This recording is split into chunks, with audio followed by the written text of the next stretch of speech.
D'abord, le Club Culture d'Europe 1 Matin. Au sommaire ce matin, les jeux vidéo. Bonjour Caroline Speller. Bonjour Dimitri, bonjour à tous. Aujourd'hui, je vais vous parler du retour d'une icône, Prince of Persia. Ah oui, je jouais à ça sur ordinateur étant Un petit. gros ordinateur avec un écran pas du tout plat. Exactement. Mais d'abord, le livre du jour. Bonjour Nicolas Caro. Elle est méchante. Laird Hunt, moi. Le roman de Laird Hunt, il vient de l'Indiana, aux États-Unis, mais il est diplômé en histoire et littérature française. Il a remporté de nombreux prix aux États-Unis et en France. Il parle français comme vous et moi d'ailleurs. Il avait notamment beaucoup marqué avec Never Home, l'histoire d'une femme qui prenait la place de son compagnon pour aller combattre pendant la guerre de sécession. Excellent roman. On lui doit aussi La route de nuit ou Bonnes gens. Le revoilà avec Zori. C'est le nom de l'héroïne et le titre de ce nouveau roman chez Globe. Qu'est-ce que raconte Zori ?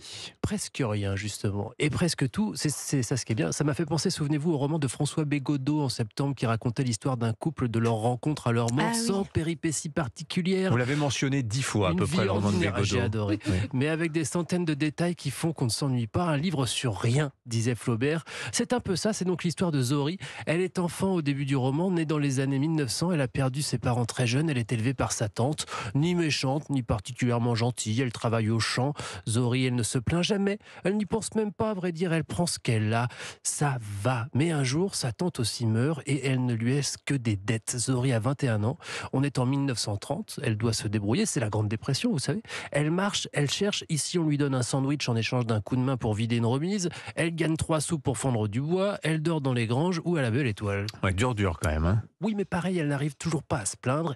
Et puis elle arrive à Ottawa et elle est embauchée pour peindre les chiffres des cadrans d'horloge avec du radium pour qu'ils luisent dans la nuit. Ça a vraiment existé. On ne savait pas encore vraiment à quel point c'était dangereux. La méthode, en plus, c'est d'humecter le pinceau pour lui donner une forme pointue et être plus précis. Ah oui. Donc elle mange du radium à longueur de journée. Mais on croyait que c'était bon pour la santé. Exactement, à l'époque. Oui, ils en mettent dans le coca et tout, ils nous racontent ça. Elle se fait des amis et pour une fois, elle se sent presque libre. Mais elle décide assez vite, heureusement pour elle, de regagner l'Indiana et elle rencontre des gens gentils qui lui présentent leur fils. Elle se marie, elle reprend la ferme avec lui. Je vous raconte pas tout évidemment, mais c'est un peu ça, voyez, rien de fou, mais tout est dans les sensations et les détails et la bonté des gens. C'est un roman sur la bonté des gens qu'elle rencontre, pas de sensationnel, pas d'extravagance, simple, beau. Alors Zori, je vais les player pour qu'on puisse le retrouver facilement. Z-O-2-R-I-E, signé Laird Hunt. C'est paru chez Globe et c'est pas très gros en plus. Traduction Anne-Laure Tissu. Ben voilà, merci, bonjour Anne-Laure. Merci Bravo Nicolas alors. Caro. Le jeu vidéo de la semaine à présent, à voyage en Perse avec le retour d'une licence culte du jeu vidéo. Mais c'est à quoi ? C'est presque 50 ans comme jeu ? Non, peut-être pas. 34 ans. Ouais. Mais Prince of Persia donc. Oui, mais alors Dimitri, qui est ce fameux prince de Perse ? Pour les joueurs, cela évoque un jeu de plateforme de 89 en pixels rempli de pièges qui a révolutionné le monde du jeu vidéo par son animation bluffante pour l'époque. Ah oui, cette musique. Le bon petit son.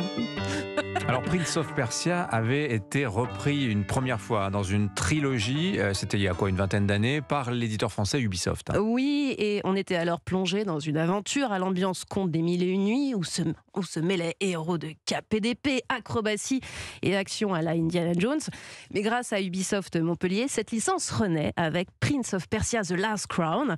Mais cette fois-ci, on incarne le jeune Perse Sargon, guerrier royal qui doit retrouver le prince kidnappé. Alors c'est un jeu hommage aussi au tout premier volet du genre, puisqu'on est dans un jeu de plateforme, d'aventure en 2 dimensions. Ça se déroule de la gauche vers la droite, quoi. Oui, mais alors c'est une version quand même 2024, Dimitri. Son design est de type cartoon. C'est dynamique autant qu'un animé japonais. Et être le héros de ce Prince of Persia The Lost Crown, c'est être un explorateur d'une montagne qui regorge de mystères et d'énigmes.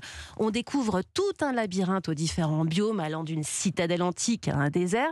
C'est aussi être un acrobate. On saute de plateforme en plateforme, on s'agrippe au mur et on se prend pour un voltigeur pour prendre de la hauteur. Bon, ça m'a l'air d'être une balade de santé un peu sportive, mais assez simple globalement. Alors, pas vraiment non plus. Prince of Persia, c'était horriblement difficile. Et c'était très exigeant. C'était très exigeant parce que le game over n'est jamais très loin. Et là aussi, il faut éviter les pièges mortels, vous savez, avec les petits rouleaux à pic et ce genre de choses, mais aussi affronter tous les ennemis croisés sur notre chemin.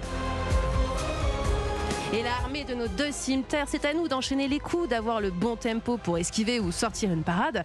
Et face par exemple à la manticore, cette créature légendaire perse au corps de lion à la queue de scorpion, on sait qu'on va devoir tout donner, mais comme notre héros Sargon, on se sent vaillant, on jubile même d'être au service de la Perse, et c'est disponible sur toutes les consoles et PC. Et si vous voulez juste l'essayer, il y a une démo gratuite avant de l'acheter. Ça n'a rien à voir avec ce qu'on a connu au niveau image. C'est un peu plus joli, évidemment.